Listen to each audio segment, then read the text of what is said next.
Live from WXOU at Oakland University, it's the GioMoShow. Now, give it up for your host, GioMoShow. Welcome everybody to another edition of the GioMoShow, right here from WXOU Sports. I'm your host, GioMoShow, and the GioMoShow is your home for all Oakland sports and beyond from WXOU. Be sure to rate, review, and subscribe. Support the show all the ways that you can. Follow the GioMoShow on social media at the GioMoShow.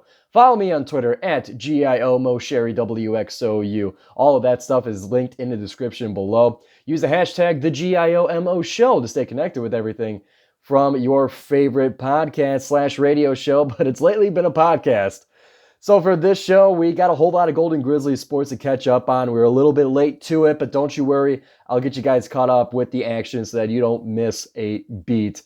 We'll also get into some of my reactions for the picks that I had last week to start week 1 of the NFL. We'll talk about the Lions against the Rams and that overtime win that we had. We'll get a little heads up as to what we're going to be seeing against Tampa Bay and get my picks for this week in here on the GioMoShow. And usually I do them live on the recording, but since Thursday Night Football already happened, we're recording this on Friday. I had to make my picks already, so I'll go through and justify and give you guys the rationale as to the picks that I have for this week, and they're not going good so far, so we'll put it that way. But we'll go through all of that here on the GioMoShow, Oakland sports and NFL, as we do during the fall. But before we get into all of that, we'll pause for a moment to hear a message from our friends of the GioMoShow. Before we get back to the show, let me tell you about Bart's Pizza. Bart Basilico reinvented his father's pizzeria business by putting it on wheels. I'm talking a pizza food truck, baby. Bart and his wife Lauren travel all around Metro Detroit, cooking up homemade pies made fresh to order in their 4-layered pizza oven on wheels.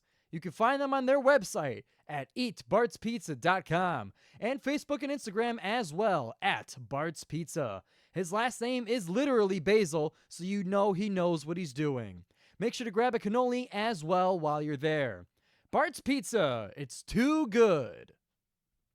Welcome back into the GioMoShow. Appreciate you guys sticking around. Let's get started with Oakland Volleyball as they competed in the Eastern Michigan University tournament where they played games against George Washington University, Marshall, and the hosting Eastern Michigan Eagles.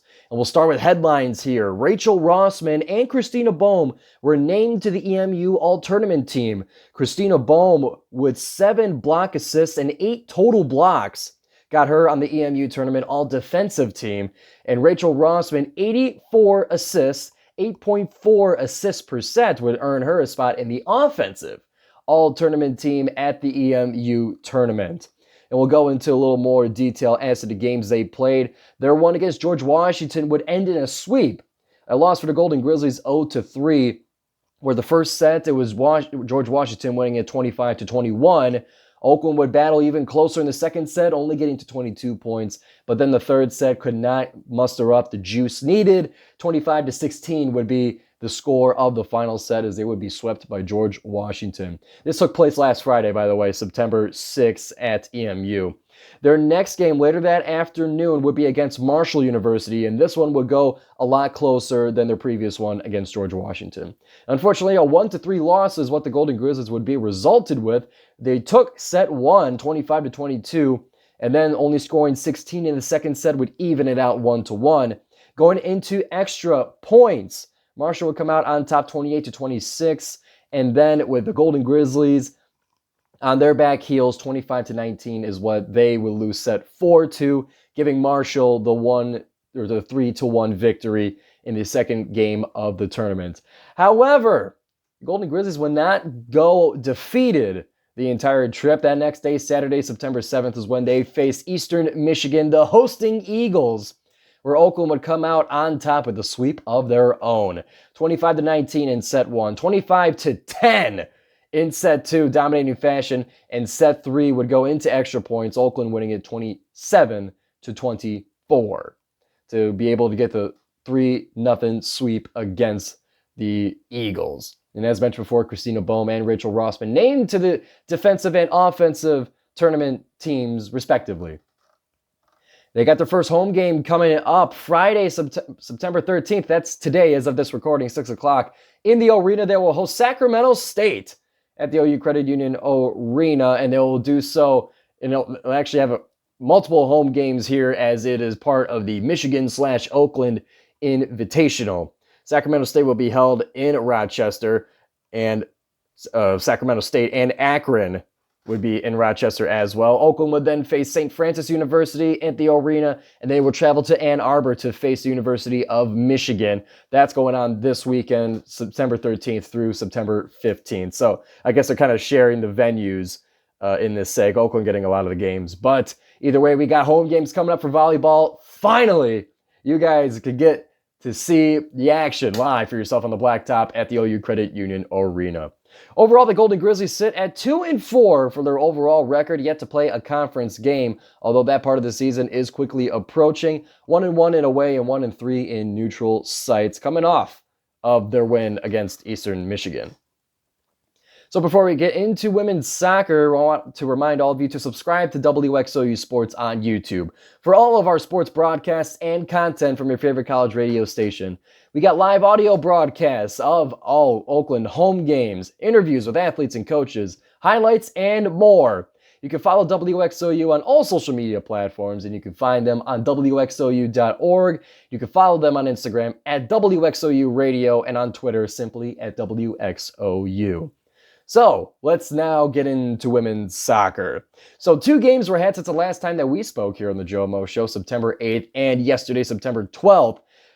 On September 8th, they would host the University of Toledo, where Oakland would unfortunately suffer a loss, giving up only 1 goal. 1-0 would be the win for the Rockets. And they traveled to Bowling Green in a tough-fought 0-0 tie. And we'll get into the details of the game, starting with the one against Toledo. So Oakland would hold it to a tied game all the way until the 78th minute.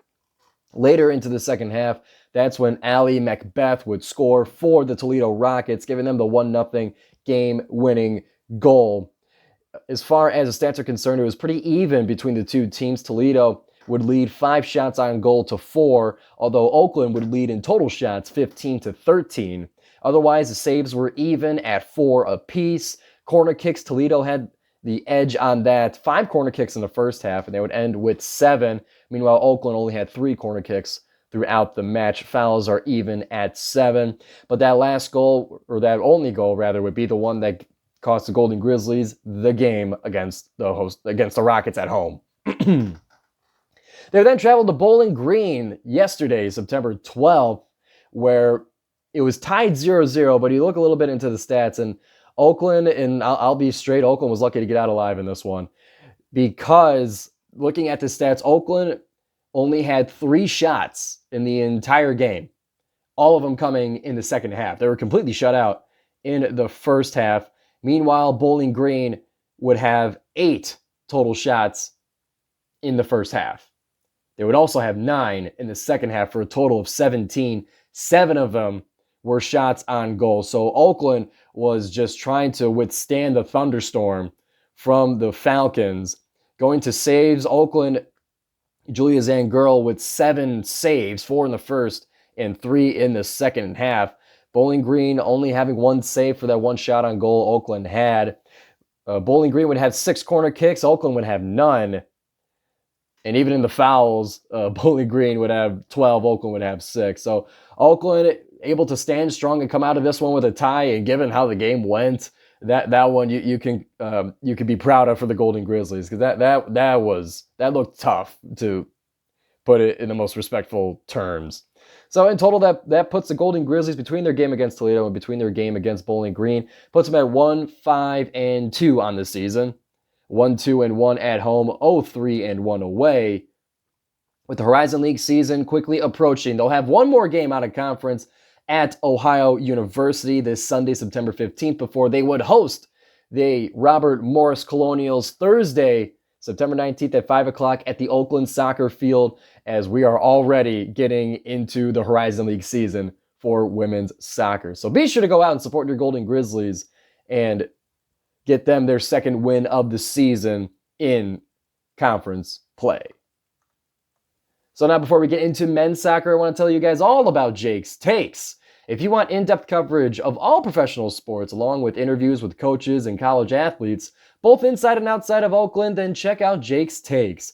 Hosted by Oakland men's basketball manager Jake Masucci, Jake's Takes is your place to be for all things sports. He's in the middle of his college coaches and athletes interview series, including Oakland men's basketball player Baru Navalorua, assistant coach Bobby Naubert, and former Golden Grizzly, now Washington Husky Chris Conway. He's got a whole lot cooking up for you on Jake's Takes. You can subscribe to him wherever you get your podcasts and follow him on Instagram at Jake's Takes with a dot after K. Once again, that's at Jake's Takes with a dot after K, the first K. And look for the yellow logo to find Jake Masucci on Jake's Takes. Let's now get into men's soccer here. Having two games, and one of which I'm sure you guys as Oakland fans have gotten the highlights from, but we'll cover the UIC game that was last Friday, September 6th, at home against the former Horizon League team, UIC. Oakland would unfortunately suffer a loss 1-0 to UIC after giving up a goal in the 10th minute and unable to respond. Although, not for lack of trying, Oakland was dominant in terms of shots and shots on goal, but unfortunately could not get any of them past, and the one of only 2 shots on goal for UIC would end up scoring and getting them the win.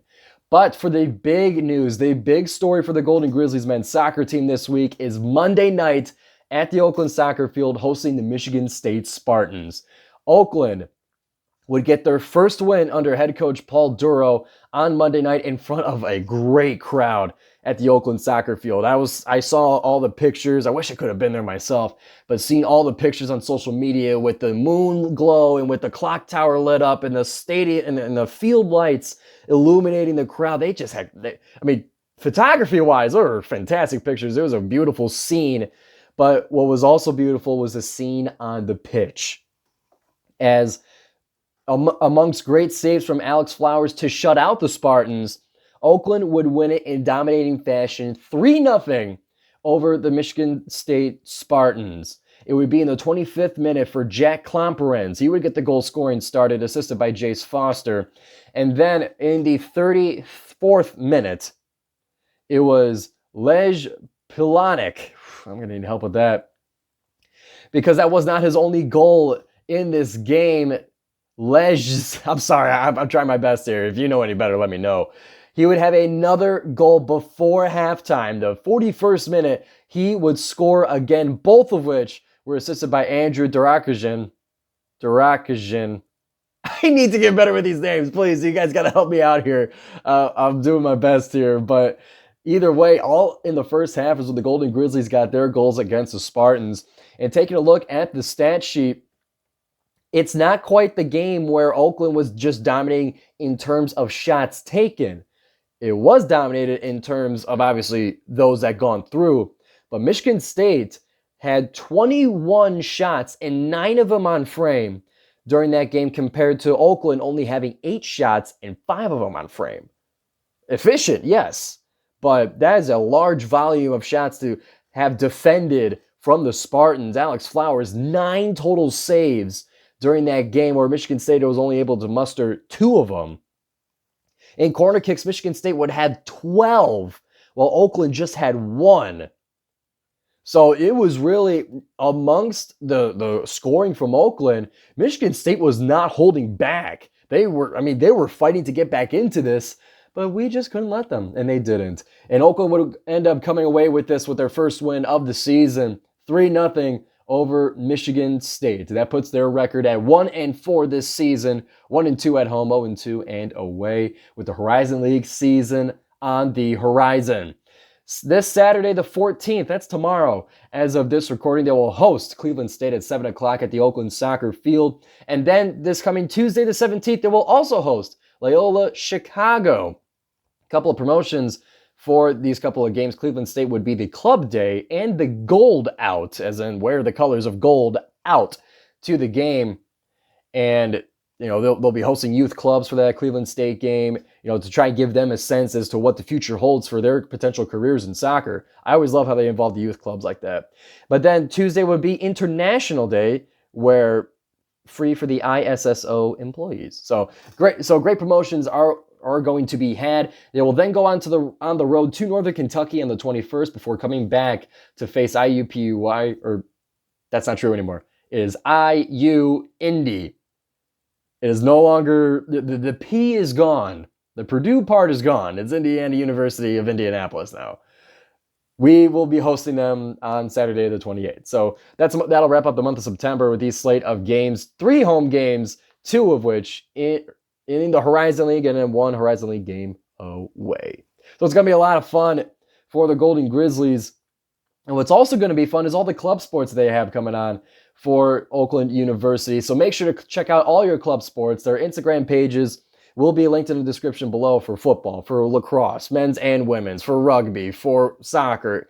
Listen, they got clubs all around, hockey, bowling, figure skating. I'm serious. Like, they got clubs for all of this stuff. So for you guys that are, used to play in high school or, just want to try a new sport, it's a great way to make friends.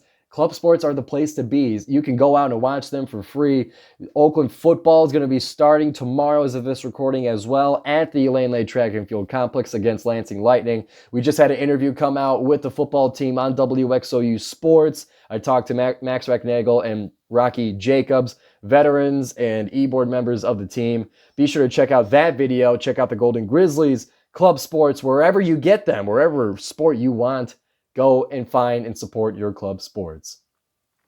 So that will wrap up the Golden Grizzlies part of our show. We'll get into football therapy coming up next. We'll be talking about the Lions against the Rams. We'll be talking about my picks for week 1 and the picks I'll be having for week 2, and a heads up for the Lions and the Bucs game coming up this Sunday. We'll talk all about it on football therapy from the GioMoShow. We'll take a break. Welcome back, everybody, to the GioMoShow. It is time for football therapy. So sit down, relax, and let's have a therapy session together. Let's talk about week 1 of the NFL. Let's talk about the Lions. We'll get into picks for week 2 and all of the great stuff. So we'll start off with the Lions and the Rams.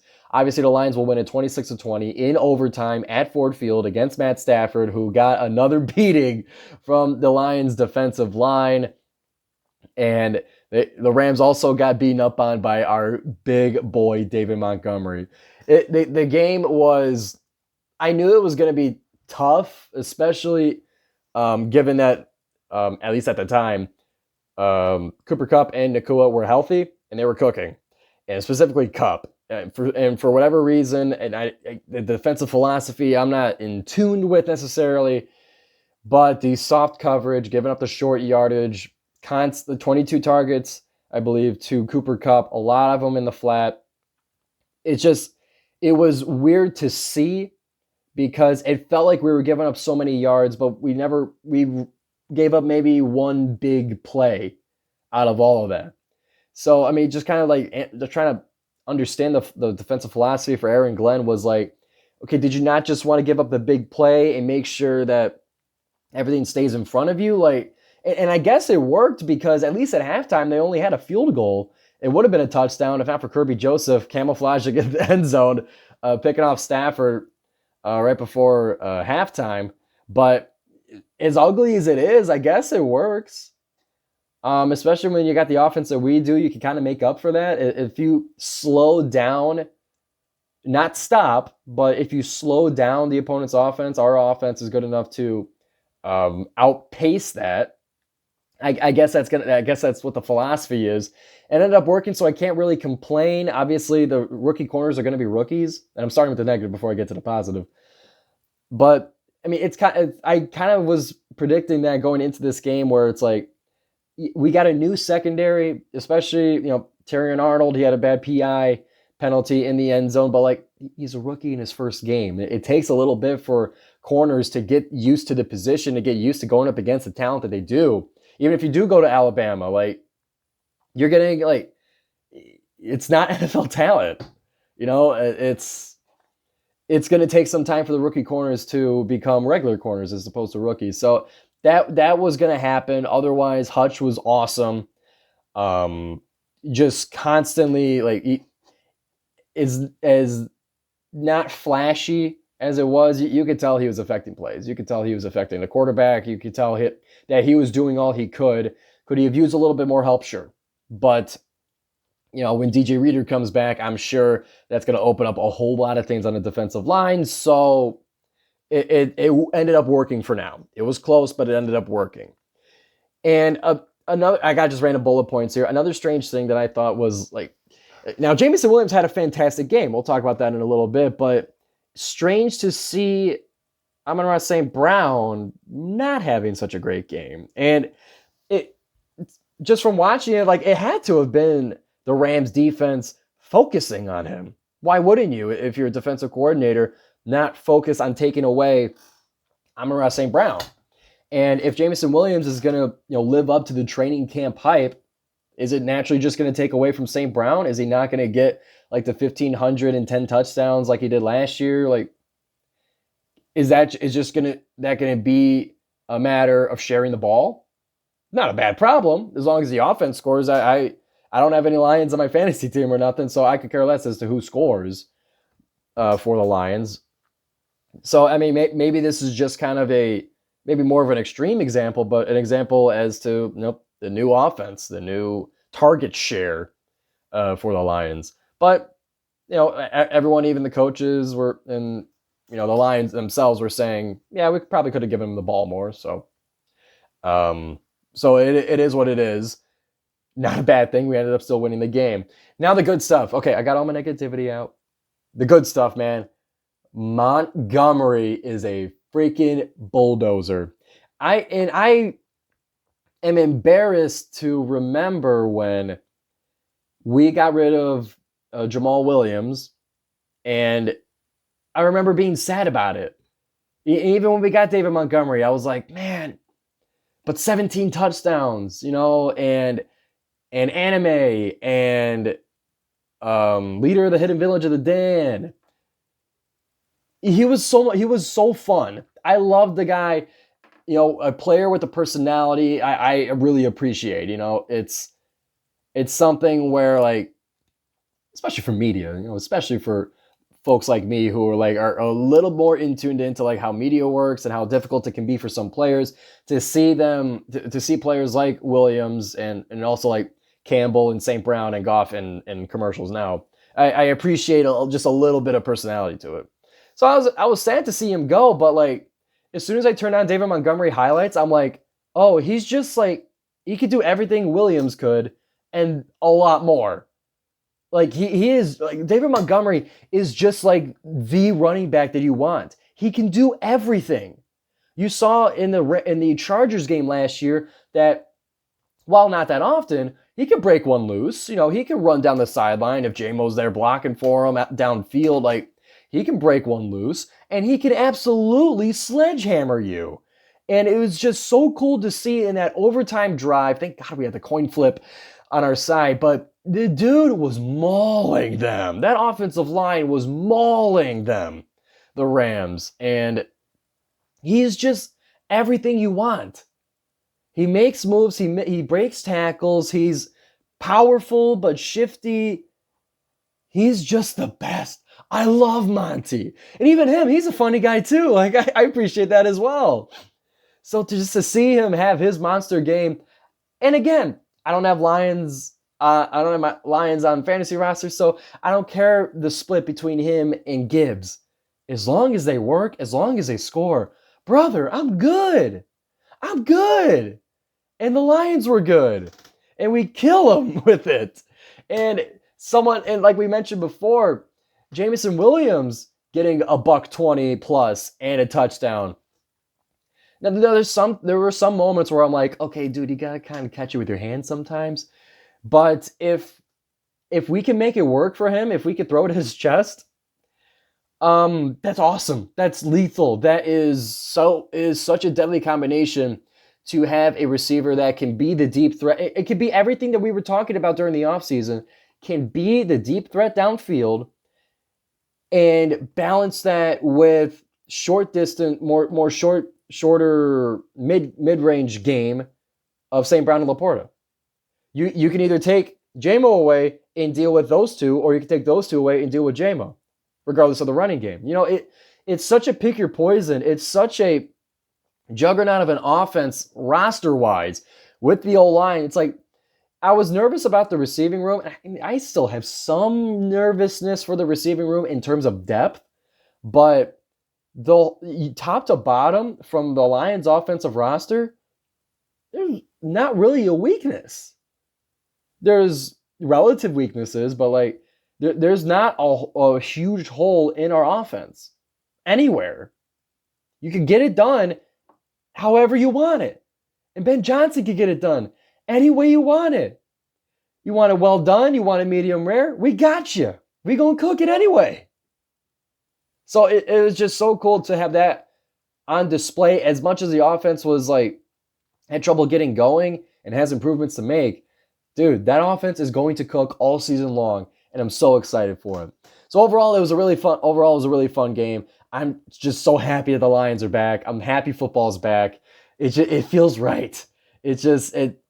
I got so sick of off-season talk and off-season topics that it's just so nice to finally have football back, to have real football back. So that one was a lot of fun. I want to shift gears now and talk about my picks for last week. We did them live as a recording of the JoMo Show for week 1. Already started off rough by picking the Ravens against the Chiefs. Ravens almost had it. Toenail or not, Lamar was really bothering me because he's just fitting the narrative so well of good in regular season, very fantastic runner, but can he throw it? Can he make the passes in the pocket if you force him to? Like, he didn't prove anybody wrong in that game. He missed Zay Flowers in the end zone with the game on the line, and there's just moments where you just wish that they either, one, gave it to Derrick Henry more than 13 times, even though like whoever was the other running back, he was good. He was good. But why wouldn't you give it to Derrick Henry more, first of all? And also, it's like Lamar couldn't hit these throws. Like it was just frustrating to see. And I guess I'm kind of glad that I wasn't that far off because it was looking pretty grim. But, with that last drive, made me feel a little bit better. But either way, I was wrong on the Ravens. I was correct on the Eagles against the Packers, though. It was really sad to see Jordan Love go down, even though I am a Lions fan. It's like, no, I want to beat you. I don't want to beat your backup. I want to win against your best. I only say that for when it's injuries, obviously, but it's just that's not fun. That sucks. I don't know why they played in Brazil. The turf was, the field was terrible, and it was just weird. I saw they made Philly sports guy take off his face paint because of their own rules, which whatever, fine, follow the rules, but that's lame. He had such I love Philly sports guy, by the way. Like I see all of his stuff. I love like the energy that he has. It's like I love that dude, and it was so sad to see that he had to remove most of his paint. That sucks. But what didn't suck was Saquon Barkley scoring 3 touchdowns and just waking everybody up, being like, uh-oh, these Eagles could be good again. And I would imagine that they would do it, they would be good again, and that, hopefully they don't collapse again. That'd be cool. Because I kind of like the Eagles, even though, again, I know they're a rival in the NFC with the Lions. I get that. That doesn't mean I can't like them. It doesn't mean that I don't think they're a good team, okay? They are.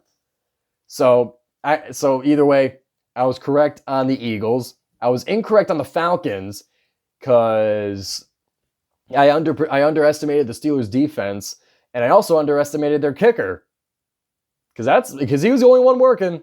Justin Fields got the late start because Russ's calf was no good, but he was still out there cheerleading with pads.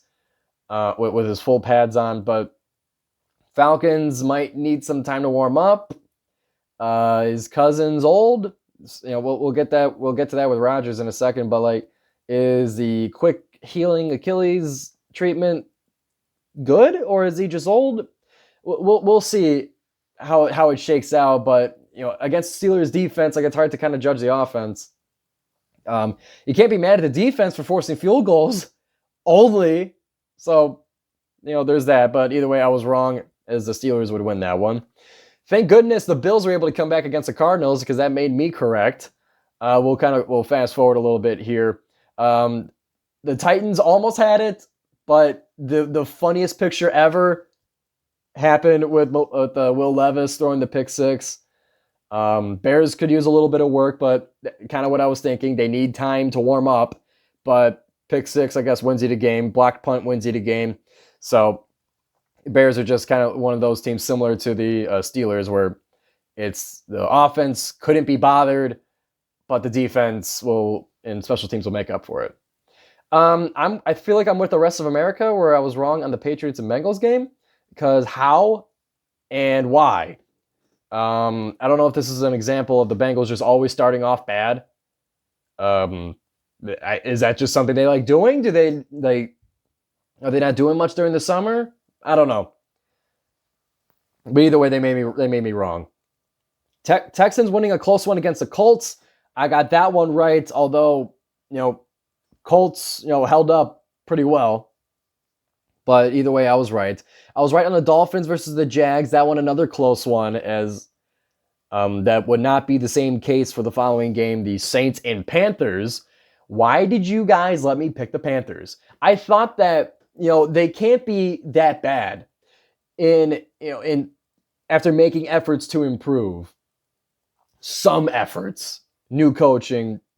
I thought Deontay Johnson would be something, against the Saints. The Saints aren't world beaters, but I guess because it was in New Orleans. But that was so bad. That was so bad. That's the last time I'm ever going to pick the Panthers. I can't believe, that they could be that bad. They looked worse than last year. I don't get it. So that one was probably my most embarrassing pick for week one, was picking the Panthers over the Saints, because good Lord. A team that was also putrid and somehow worse and terrible, but I got it right, was Vikings and Giants. I knew Sam Darnold wasn't going to be terrible, and I knew he can at least get the ball to Jefferson. But the Giants are so bad. It's so bad. And I was a little bit more optimistic for the Giants, because I guess I'm too optimistic to where a professional football team can't be that bad, right? There's bad teams, but each one of these players have played football for their entire lives, and each coach has been working in football their entire lives. You can't be that bad, right? You didn't waste a lifetime of experience just to be bad, did you? Yeah, some of them on the Giants, yeah. Moving to the Raiders and Chargers. Yeah, that one's on me. I underestimated Harbaugh, and I overestimated Pierce, head coach Antonio Pierce, I guess. But could you draw that up to a division game? I don't know, but that one didn't make me feel good. Seahawks and Broncos. I was correct on the Seahawks. I didn't watch much of that game, but I was correct. Cowboys and Browns. Browns are hilariously terrible. Deshaun Watson is hilariously terrible. Many people consider that justice. Many people consider that the worst sports contract ever, to fully guarantee a quarterback who didn't prove anything, even at the time, for a year and a half. A quarterback who didn't play football for a year and a half. You guaranteed his entire contract. Good job, Browns. It's not like you have a fantastic defense that could even support an average offense. You guys are trotting out a Daniel Jones level quarterback. It is so great. You guys are so smart for getting rid of Baker Mayfield, forcing him to play injured, make him look bad, and ship him away to Carolina and LA and now to Tampa. You guys are so smart for that. Cowboys demolished them, 33-17. Tom Brady needs work. Color commentary is hard. Color commentary is something that you need practice, and there's not really a substitute for live practice. But I was not impressed at all, because I don't think Brady has ever been really good with media. And even in the, TikToks and shorts and reels of him saying something vague and motivational with Gangster's Paradise in the background, he's not that inspirational. He's not that witty. I don't think he's that good in media. but they paid him $350 million to do color commentary. So he's just going to have to do better. I'm not impressed. If you didn't tell me it wasn't Brady, I don't think I would have noticed. Tampa and Washington, man, I like Baker Mayfield. I like him. I'm glad he's doing well, and I love his attitude, his spark. I love just the way that he does business. I'm a big Baker fan. And the Commanders are going to take a little bit of work to get used to their new system, to get used to their new players. Like that one's going to take a little bit of time to go. And the Rams and the Lions, of course, I picked the Lions, and of course we were right. And I believe I picked the Niners. I was correct in that. I didn't trust the Jets. The Jets did not deserve to be trusted, and I knew that Aaron Rodgers is just old. So the Jets are going to need some improvement as well. So that wraps up the week 1 picks. Let's go through week 2's picks before we talk about the Bucs and the Lions. So Thursday Night Football already happened. I picked the Dolphins, which gave me a similar feeling to picking the Panthers last week, as to like, how could that have happened? Like, I should have, like, it's kind of one of these things where all the data goes towards the Bills, where they've won 7 of the last 8. You look at the stats and the matchups. Josh Allen always torches the Dolphins, all this kind of stuff. But for me, I had a feeling like, what if this is the time that the Dolphins turn it around? What if this is the time where the Dolphins, use that nuclear offense at home to start changing the narrative? I like the Dolphins. I hope, at this point, I'm hoping that they'll be good, but injury reasons don't make it likely at this point. But I had a feeling of zigging when those zag. I should have zagged. So the Bills will win that 31-10. I was just so wrong on that. But as to the games that haven't been played yet, for the ones that play on Sunday, because we don't have a Friday game, thank God, and we don't have a Saturday or a Tuesday or a Wednesday. I hate how they just keep loading up the week that way. But we got Raiders and Ravens. And the Ravens, you could consider it a good loss against the Chiefs. But after the Raiders last week, like, I'm not feeling it. So I think the Ravens at home will, finally get themselves a win, even out their season at 1-1. I'm never picking the Panthers again, thus the Chargers will be my pick. I don't like the Saints because 47-10 against the Panthers. It's like, whatever, you could have done that against Dakota High School. So I got the Cowboys in this one, coming off a good win. I dig it. Lions will beat the Bucs. I will say the Colts will beat the now Jordan Loveless, the better to have loved and lost to not have loved at all. Whatever love pun you want to make. I don't even know if that one applied. But I like the Colts at Green Bay against Malik Willis's Packers. Browns are atrocious on offense, but the Jaguars aren't really like exciting either. I originally picked the Jaguars, but I'm kind of having second guesses about that. I mean, I can't pick the Browns if there's a chance that Deshaun Watson plays. So I'll go with the home team Jaguars. 49ers and Vikings. 49ers are good. I'm taking the 49ers. Next we got Patriots and Seahawks. For this one, I mean, like, the Seahawks aren't necessarily super impressive, but New England is just like a dirty team. Like, they'll just win sometimes, even though it makes you want to vomit to look at it. I picked the Patriots in this one just because of them being at home, of a little bit of momentum. But like I don't even know if the traveling across the country thing is real, but we'll say that it is. It's a long flight. I'll take New England at home. Jets and the Titans. Does Malik Willis, does Will Levis, you realize how similar those names are? I got the Jets in this one just because, like, they got to be like, the 49ers are tough. And I think the offense of the Titans is a lot more manageable for their defense. So I'll take the Jets on the road in this one. 0-2, I'd be a little bit surprised. 1-1, not so much. I'm not picking the Giants, another team that I will most likely never pick for the season. I'll probably be right 13 out of 16 times during the season, so I like those odds. Give me the Commanders at home in a division matchup. Cardinals and Rams. I kind of like the Cardinals in this one. I think their game against the Bills showed a lot of positivity for the team. So I kind of like the Cardinals in this one to surprise a division rival in the Rams. We go to Bengals at Chiefs. I think Bengals will take this one because there's that big rivalry.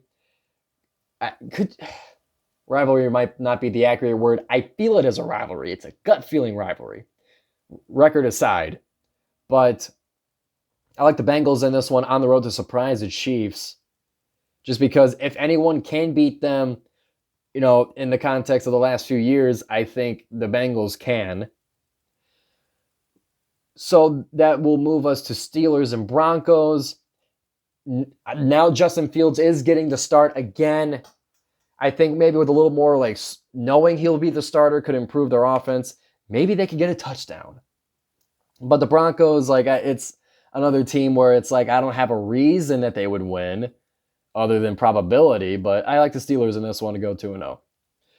Texans at Bears. The Texans are just much better built. At this point, Bears are in infant stages despite getting a win.